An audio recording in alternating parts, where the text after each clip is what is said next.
बिस्मिल्लाहिर्रहमानिर्रहीम। अस्सलामुअलैकुम नाजरीन कराम, नई वीडियो में आपको खुश आमदीद कहते हैं।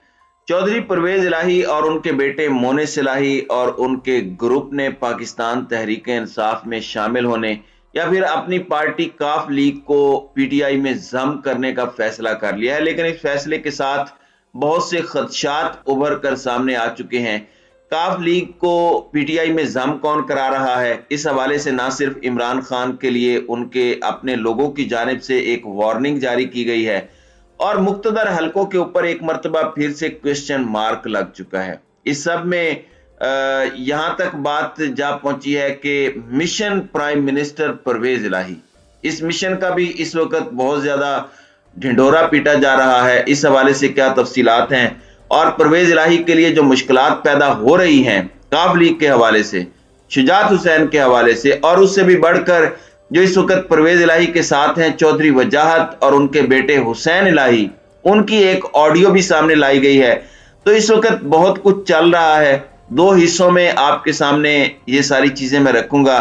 पहले तो जो इस वक्त इकदाम हुए हैं परवेज इलाही के खिलाफ उनके इस फैसले को लेकर, उसके बाद जो खदशात हैं और इन खदशात के अंदर कितनी हकीकत है, कितना बड़ा कंसर्न है इमरान खान के लिए, उस पर इसके बाद बात करेंगे। नाजरीन इकराम, सबसे पहले मैं आपको बता दूं कि पाकिस्तान मुस्लिम लीग काफ के सदर चौधरी शुजात ने परवेज इलाही की पार्टी रुकनीत मुअत्तल कर दी है। लाहौर में मुस्लिम लीग काफ के सदर चौधरी शुजात हुसैन ने परवेज इलाही के पार्टी से मुतल्लिक बयानात पर इजलास तलब किया, जिसमें तारिक बशीर चीमा, सालिक हुसैन और शाफे हुसैन ने शिरकत की। इजलास के बाद परवेज इलाही को शोकाज नोटिस जारी कर दिया गया और उनकी रुकनीत मुअत्तल कर दी गई। शोकाज में चौधरी शुजात की जानिब से कहा गया है कि पार्टी का सूबाई सदर पार्टी को दूसरी जमात में जम नहीं कर सकता। परवेज इलाही गैर आईनी और गैर कानूनी इकदाम की वजाहत दें। काफ लीग मुस्लिम लीग काफ बतौर सियासी जमात अपना वोट बैंक डिसिप्लिन मंशूर और जाब्ता रखती है। परवेज इलाही के गुज़श्ता रोज के बयानात पार्टी जाब्ते की खिलाफ वर्जी हैं। शोकाज नोटिस में कहा गया है कि परवेज इलाही 7 दिन के अंदर अपने गैर आईनी इकदामात की वजाहत करें। वजाहत ना देने पर परवेज इलाही के खिलाफ कार्रवाई की जाएगी। वजाहत आने तक परवेज इलाही की पार्टी की बुनियादी रुकनीत मुअत्तल की जाती है। अब ये बड़ी इंटरेस्टिंग डेवलपमेंट है और पावर के हवाले से कंफ्यूजन है। काफ लीग में पावर किसके पास है, कौन काफ लीग की असल सरबराही करेगा, इस हवाले से तो उसूलन यही है कि पार्टी फैसला करे। अब यहाँ पर वफाकी वजीर चौधरी सालिक हुसैन का कहना है कि चौधरी परवेज इलाही की काफ लीग को पाकिस्तान तहरीक इंसाफ में जम करने की ख्वाहिश किसी और की जिद मालूम होती है।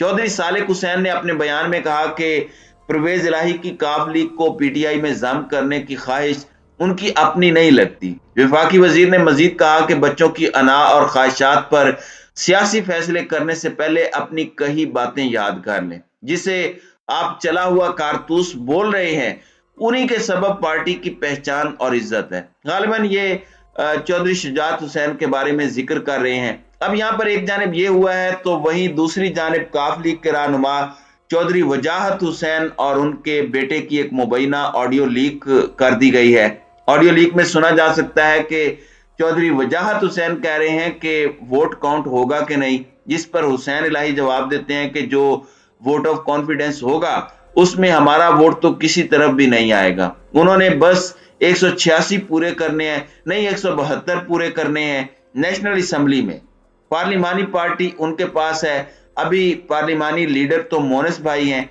उनके पास 3 है और हम 2 हैं। चौधरी वजाहत हुसैन कहते हैं तो एक औरत गायब कर देंगे। इस पर हुसैन इलाही कहते हैं कि हाँ ये है, औरत गायब हो जाए तो कुछ भी हो सकता है। चौधरी वजाहत हुसैन कहते हैं कि बूढ़ी औरत है, वैसे भी मरने वाली है।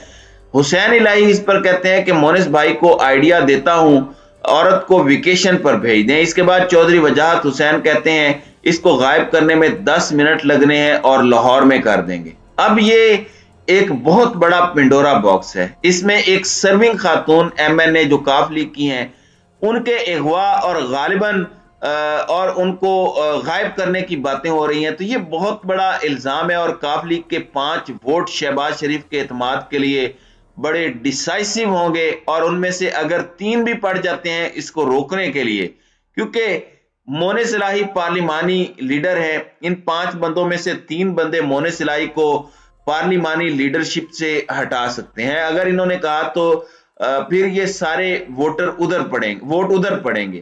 اب میں آپ کو یہ بتا دوں کہ شہباز شریف کے حوالے سے بھی خان کی پالیسی آپ کے سامنے ہے، اور اس وقت میرے پاس جو اطلاعات ہیں، عمران خان نے کہا ہے کہ دوبارہ اسمبلی میں انہوں نے جانا ہے۔ اس حوالے سے ایک اپڈیٹ یہ ہے کہ منحرف ارکان پی ٹی آئی کے جو وفاق میں ہیں، انہیں ووٹ دینے سے آئینی طور پر کیسے روکا جائے، یعنی راجہ ریاض اور اس طرح کے جو دیگر لوگ ہیں۔ اس کے لیے پی ٹی آئی کیا کرے گی؟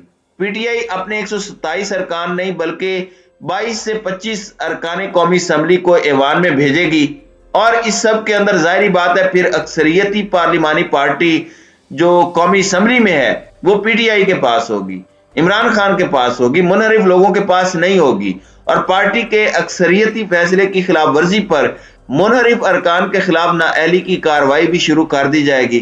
پھر اس وقت لوٹے ادھر ادھر ہوئے تو انہیں نااہل کر دیا جائے گا۔ دوسری طرف چودھری پرویز الہی، ان کے حوالے سے آپ کو پتا ہے کہ یہ اسٹیبلشمنٹ کے بہت قریبی سمجھے جاتے ہیں، اور جو پاکستان کی طاقتور ملٹری اسٹیبلشمنٹ ہے اگر اس کی بات کریں تو اس حوالے سے بھی پرویز الہی کا فیوچر رہا ہے۔ اور اب موجودہ وقت میں ایک چیز ماننے والی ہے کہ پرویز الہی اور ان کے بیٹے مونس الہی نے وفا کی ہے۔ عمران خان نے یہاں تک کہا کہ چڑیا گھر والوں نے پرویز الہی سے پوچھا، چڑیا گھر والوں سے مراد آئی ایس آئی ہے، انہوں نے پوچھا تو پرویز الہی نے کہا کہ ہم نے کوئی ووٹ نہیں لینا، ہم نے اتوار کو لینا ہے۔ یعنی پرویز الہی بھی عمران خان تک ساری باتیں پہنچا رہے تھے، اور عمران خان نے سجی دکھا کے کھبی ماری، اعتماد کا ووٹ راتوں رات لے لیا، اور اس میں پرویز الہی نے بھی عمران خان کا ساتھ دیا، اور اب پرویز الہی پاکستان تحریک انصاف میں شامل ہو رہے ہیں۔ تو اس صورت میں مونس الہی کو وزارت اعلیٰ بھی دی جا سکتی ہے۔ اب اس پر بہت سے کنسرن ریز کر دیے گئے ہیں اور بہت بڑے سوالات اٹھا دیے گئے ہیں اس پورے سینیریو کے اندر۔ اب حامد خان کا آپ کو پتا ہے کہ وہ پاکستان تحریک انصاف کے بانی اراکین میں سے ہیں، انہوں نے بھی اس خدشے کا اظہار کیا ہے اور عمران خان کو ایک مشورہ دیا ہے کہ یہ نہ ہو کہ آپ کی پارٹی کے اندر طاقتوروں کی جانب سے کچھ پلانٹ کر دیا جائے، بلکہ تھوڑا سا آپ حامد خان کی اپنی زبانی یہ سن لیں کہ وہ کیا کہہ رہے ہیں۔ سمجھتا ہوں کہ یہ MLQ کا جو پاسٹ ہے کوئی اتنا قابل فخر نہیں ہے، کیونکہ یہ پارٹی کی بنیاد ہی ایک ڈکٹیٹر کے میں نے رکھی تھی۔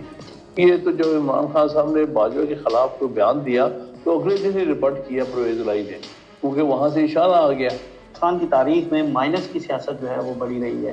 عمران خان کو مائنس کر دیں، نواز شریف کو مائنس کر دیا، ذوالفقار بھٹو، بے نظیر بھٹو، تو کیا سمجھتے ہیں کہ یہ مائنس کا جو کلچر ہے یہ پاکستانی سیاست کے لیے متحمل ہے؟ اسٹیبلشمنٹ ابھی بھی ایکٹیو ہے، پی ٹی آئی کے خلاف ہے، پی ٹی آئی کے مخالف قوتوں کو اکٹھا کر رہی ہے اور ان کو مضبوط کرنے کی کوشش کر رہی ہے۔ میں توقع کرتا ہوں خان صاحب اپنی زبان پہ قائم رہیں گے اور ورکرز کو انکریج کریں گے، اور جو الیکٹیبلز ہیں جو بعد میں لوٹے ہو جاتے ہیں ان سے پرہیز کریں گے۔ تو یہی خواہش ہے، اور میرا عمران خان صاحب سے میں نے یہی ریکویسٹ کی تھی کہ آپ ان کو اپنے ساتھ پھر سے ایکٹیو ہونے کے لیے کہیے گا، کیونکہ یہ ہمارے ایک اچھے قیمتی ساتھی ہیں۔ جی ناظرین اکرام، اس سے پتہ چلتا ہے کہ اسٹیبلشمنٹ اب بھی پاکستان تحریک انصاف کے خلاف بہت سے اقدامات کر رہی ہے، بہت سے لوگوں کو مضبوط کرنے کا عمل اسٹیبلشمنٹ ابھی بھی جاری رکھے ہوئے ہے، اور کاف لیگ کی جو مرضی ہے اس کی وجہ سے ان پر بھروسہ نہیں کیا جا سکتا، جو کاف لیگ کا ماضی ہے اس کی بنیاد پر۔